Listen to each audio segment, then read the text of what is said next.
अवधूत चिंतन श्री गुरुदेव दत्त श्री स्वामी समर्थ. तुम्हा सर्वांचं माझ्या चॅनलमध्ये खूप खूप स्वागत करते आणि आजच्या या नवीन व्हिडिओला सुरुवात करते. आजचा दिवस तुम्हाला खूप छान सुखाचा, समाधानाचा आणि आनंदाचा जावो ही स्वामींच्या चरणी प्रार्थना. उद्या आहे 13 मार्च आणि वार आहे गुरुवार. या दिवशी आलेली आहे होळी. होळी हा दिवस आपल्या हिंदू धर्मामधील अतिशय महत्त्वाचा दिवस मानला जातो, जो आपण वाईटावर चांगल्याची मात म्हणून साजरा करत असतो. होळी हा दिवस आपल्या आयुष्यातील सर्व अडचणी, दुःख, दारिद्र्य, गरिबी, आजार दूर करण्यासाठी देखील खूप महत्त्वाचा दिवस समजला जातो. तसेच या दिवशी पौर्णिमासुद्धा असते, त्यामुळे या दिवसाचं महत्त्व हे अधिकच वाढत असतं. दरवर्षी होळीचे दहन हे फाल्गुन महिन्यातील पौर्णिमेला केले जाते. यावर्षी होळीचे दहन हे 13 मार्चला म्हणजेच उद्या गुरुवारी केले जाणार आहे. असे म्हणतात की या होळीमध्ये वाईट शक्तींचा, वाईट गोष्टींचा त्याग केला जातो आणि जीवनात आनंद निर्माण होतो. जीवनात सकारात्मकता येते, सुख समृद्धी येते. अशा सगळ्याच दृष्टीने होळीचा सण हा खूप महत्त्वाचा मानला जातो. होळीच्या दिवशी जी सकारात्मकता असते तर ती आपल्या आयुष्यामध्ये यावी यासाठी आपण होळीच्या दिवशी काही प्रभावी उपाय जे आहेत तर ते देखील करत असतो. तसेच पौर्णिमा तिथीला स्नानाला आणि दानाला अनन्यसाधारण असे महत्त्व आहे. पौर्णिमा तिथीला अनेक जण पवित्र गंगेवर जाऊन तीर्थक्षेत्री स्नान करत असतात. हे स्नान केल्याने आयुष्यातील अनेक संकट, अडचणी, अडथळे दूर होतात. परंतु सर्वांनाच होळीच्या दिवशी पवित्र तीर्थक्षेत्री जाऊन स्नान करणे शक्य होत नाही आणि म्हणूनच घरच्या घरी तुम्हाला उद्या आंघोळीच्या पाण्यामध्ये ही एक वस्तू टाकायची आहे. ही वस्तू आंघोळीच्या पाण्यात टाकल्याने कठीणातील कठीण इच्छा असेल तरी देखील तुमची ती पूर्ण होईल. तुमच्या जीवनातील सर्व अडचणी, संकटे, करणी बाधा, विघ्न हे नष्ट होऊन 7 पिढ्यांचे दारिद्र्य देखील नष्ट होईल. माता लक्ष्मीचा आशीर्वाद लाभेल. तर अशी कोणती वस्तू आहे जी तुम्हाला आंघोळीच्या पाण्यामध्ये टाकायची आहे आणि ती कोणत्या वेळेमध्ये टाकायची आहे याबद्दलची संपूर्ण माहिती आज या व्हिडिओमध्ये मी तुमच्यासोबत शेअर करणार आहे. त्यामुळे तुम्ही हा व्हिडिओ स्किप न करता शेवटपर्यंत पाहत राहा. चॅनलवरती नवीन असाल तर चॅनलला नक्की सबस्क्राईब करा आणि असेच नवनवीन आणि माहितीपूर्ण व्हिडिओ पाहण्यासाठी बेल आयकॉनला प्रेस करा. म्हणजे जेव्हा कधी आपले नवनवीन व्हिडिओ अपलोड होतील तेव्हा सर्वात आधी त्याचे नोटिफिकेशन जे आहे ते तुमच्यापर्यंत पोहोचेल आणि तुम्ही एकही व्हिडिओ जो आहे तर तो मिस करणार नाही. तर पहा, उद्या होळीच्या दिवशी सकाळी ब्रह्ममुहूर्तावरती उठून स्नान करण्याला खूप महत्त्व दिले जाते. असं म्हटले जाते की होळीच्या दिवशी सकाळी जास्त वेळ झोपून राहू नये. सकाळी लवकर उठून स्वच्छ स्नान करावे आणि म्हणून आपल्याला उद्या हे स्नान देखील सकाळी ब्रह्ममुहूर्तावरतीच उठून करण्याचा जास्तीत जास्त प्रयत्न करा. कारण या वेळेला ज्या सकारात्मक लहरी असतात तर त्या खूप जास्त प्रमाणामध्ये सक्रिय झालेल्या असतात. कारण या वेळेला सर्व देवीदेवता देखील स्नान करत असतात आणि जेव्हा आपण त्याच वेळेमध्ये स्नान करत असतो तेव्हा त्या स्नानाचा आपल्याला खूप अधिक पटीने फळ जे आहे तर ते प्राप्त होत असते. परंतु जर तुम्हाला सकाळी ब्रह्ममुहूर्तावरती उठून हे स्नान करणे शक्य झालं नाही तर तुम्ही नेहमीच्या वेळेला जेव्हा पण स्नान करणार असाल तेव्हा तुम्हाला ह्या वस्तू ज्या आहेत तर त्या आंघोळीच्या पाण्यामध्ये टाकायच्या आहेत. बऱ्याच वेळा असं होत असतं की आपण एखादी सेवा किंवा एखादा उपाय हा खूप मनापासून करत असतो आणि आपण कितीही मनापासून तो उपाय किंवा सेवा जरी केली तरी देखील त्याचे फळ जे आहे तर ते आपल्याला मिळत नाही.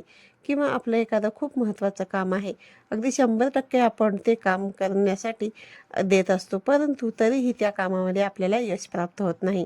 आपण किती जरी प्रयत्न केले तरी कोणतीही गोष्ट आपल्या मनासारखी होत नाही. तर अशा वेळी जर आपल्यामध्ये काही दोष असेल, काही निगेटिव्हिटी असेल, तर कोणी आपल्याला दोष लावलेले असेल, काही करणी बाधा केलेली असेल, तर यासारख्या समस्या ज्या आहेत तर त्या आपल्या आयुष्यामध्ये निर्माण होत असतात आणि म्हणूनच बऱ्याच वेळा आपण अनेक उपाय करत असतो, परंतु त्या उपायांचे फळ देखील आपल्याला प्राप्त होत नाही. कोणतीच गोष्ट जी आहे तर ती आपल्या मनासारखी घडत नाही आणि म्हणून विशेष स्थितीवरती काही स्नानाला खूप महत्त्व दिले जाते. जेव्हा आपण हे स्नान करत असतो तेव्हा आपल्यामध्ये असणारी निगेटिव्हिटी, नकारात्मकता, दोष हे पूर्णपणे निघून जातात आणि आपल्या मनासारख्या गोष्टी घडायला सुरुवात होते. आपलं शरीर जे आहे तर ते पवित्र होतं. तर आणि होळी हा जो सण आहे तर हा चांगल्या गोष्टी प्राप्त करण्यासाठी खूप महत्त्वाचा दिवस मानला जातो आणि म्हणून आपल्यामध्ये असणाऱ्या वाईट गोष्टी दूर करून चांगल्या गोष्टी प्राप्त करण्यासाठी आपल्याला हे जे स्नान आहे तर हे स्नान उद्या करायचं आहे. ही जी वस्तू आहे तर ही वस्तू तुम्हाला जी आहे तर ती आंघोळीच्या पाण्यामध्ये टाकायची आहे. हा उपाय करण्यासाठी तुम्हाला उद्या सकाळी सर्वप्रथम लवकर उठायचं आहे. उठल्यानंतर तुम्हाला आंघोळीचे पाणी काढायचे आहे. जर तुम्हाला शक्य असेल तर तुम्ही हे स्नान करण्यासाठी थंड पाणी घेऊ शकता. जर तुम्हाला शक्य नसेल तर मग तुम्ही कोमट पाणी घेतले तरी देखील चालेल, किंवा जे पाणी तुम्ही जशा पद्धतीने नेहमी आंघोळीसाठी वापरता तसे घेतले तरी देखील चालेल. परंतु ज्यांना शक्य आहे त्यांनी थंड पाणी घेण्याचा प्रयत्न करा. यानंतर या आंघोळीच्या पाण्यामध्ये सगळ्यात महत्त्वाची आणि पहिली वस्तू आपल्याला टाकायची आहे ती म्हणजे पिंपळाचं पान. आता हे पिंपळाचं पान तुम्ही आदल्या दिवशीच घरात आणून ठेवलं तरी देखील चालेल, किंवा होळीच्या दिवशी तुम्ही सकाळी जाऊन आणलं तरी देखील चालेल. या होळीच्या दिवशी पिंपळाच्या झाडाला खूप महत्त्व दिलं जातं, कारण या दिवशी पौर्णिमासुद्धा असते आणि पौर्णिमा ही माता लक्ष्मीला समर्पित असते. या पिंपळाच्या पानांमध्ये साक्षात माता लक्ष्मीचा वास असतो आणि म्हणून या दिवशी जर आपण आंघोळीच्या पाण्यामध्ये हे पिंपळाचं पान टाकलं तर साक्षात माता लक्ष्मीचा आशीर्वाद आपल्याला प्राप्त होतो आणि आपल्या आयुष्यामध्ये आर्थिक अडचणी ज्या आहेत तर त्या दूर होण्यास मदत होते. आणि म्हणून तुम्हाला एक पिंपळाचे पान जे आहे तर ते आंघोळीच्या पाण्यामध्ये टाकायचं आहे. त्यासोबतच तुम्हाला चिमूटभर हळद जी आहे तर ती देखील आंघोळीच्या पाण्यामध्ये टाकायची आहे. एक चिमूटभर तुम्हाला मीठ टाकायचं आहे आणि त्याचबरोबर थोडेसे गंगाजल जे आहे तर ते आंघोळीच्या पाण्यामध्ये टाकायचं आहे. यानंतर या पाण्याने तुम्हाला स्नान करायचं आहे. हे स्नान करत असताना हर हर गंगे या मंत्राचा तुम्हाला जप करायचा आहे. आणि जेव्हा तुम्ही हे स्नान करणार आहात तेव्हा तुम्हाला डोक्यावरून हे जे स्नान आहे तर ते करायचे आहे. स्वच्छ आंघोळ करून झाल्यानंतर तुम्हाला स्वच्छ कपडे परिधान करायचे आहेत. यानंतर तुम्हाला एक तांब्याचा कलश भरून घ्यायचा आहे. कलशामध्ये शुद्ध पिण्याचं पाणी भरायचं आहे. गंगाजल असेल तर थोडंसं गंगाजल टाकायचं आहे. थोडेसे काळे तीळ टाकायचे आहेत. यानंतर तुम्हाला एका वाटीमध्ये थोडेसे कुंकू घ्यायचे आहे आणि कुंकूमध्ये थोडंसं पाणी टाकायचं आहे आणि त्याचा गंध तयार करायचा आहे. यानंतर हे जे जल आणि हा जो गंध आहे हा घेऊन तुम्हाला पिंपळाच्या झाडाजवळ जायचं आहे.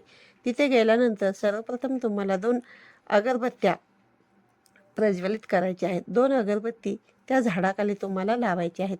यानंतर हे जे नेलेलं जल आहे ते तुम्हाला त्या वृक्षाला अर्पण करायचं आहे आणि त्यानंतर 11 प्रदक्षिणा तुम्हाला घालायच्या आहेत. प्रदक्षिणा घालत असताना ओम नमो भगवते वासुदेवाय नमः, ओम नमो भगवते वासुदेवाय नमः या मंत्राचा तुम्हाला जप करायचा आहे. प्रदक्षिणा करून झाल्यानंतर जो आपण कुंकवाचा गंध तयार केला होता तर तो गंध तुम्हाला घ्यायचा आहे आणि पिंपळाच्या झाडाची एक काडी घ्यायची आहे आणि त्या काडीने तुम्हाला त्या पिंपळाच्या झाडाच्या पानावरती जी काही तुमची इच्छा असेल ती इच्छा लिहून यायची आहेत. तुम्हाला पान तोडण्याची आवश्यकता नाही. फक्त तुमच्या मनामध्ये जी काही इच्छा असेल तर ती इच्छा तुम्हाला पानावरती लिहून यायची आहे.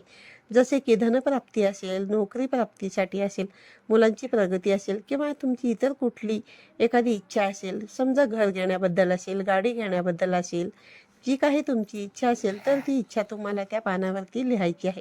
आणि यानंतर दोन्ही हात जोडून भगवान विष्णू आणि माता लक्ष्मीला तुमच्या मनातील इच्छा पूर्ण होण्यासाठी अगदी मनोभावे प्रार्थना करायची आहे. तर अशा पद्धतीने तुम्हाला उद्याच्या दिवशी हे जे स्नान आहे तर ते करायचं आहे आणि हा जो एक उपाय आहे तो देखील तुम्हाला उद्या करायचा आहे. हा उपाय कोणीही करू शकता, अगदी स्त्री, पुरुष, मुलं यांनी देखील हा उपाय केला तरी देखील चालेल. आजच्या व्हिडिओमधून सांगितलेली माहिती तुम्हाला जर आवडली असेल तर हा व्हिडिओ जास्तीत जास्त तुमच्या मित्रपरिवारांसोबत शेअर करा. पुन्हा भेटूया अशाच एका नवीन आणि माहितीपूर्ण व्हिडिओमध्ये. तोपर्यंत सर्वांना श्री स्वामी समर्थ.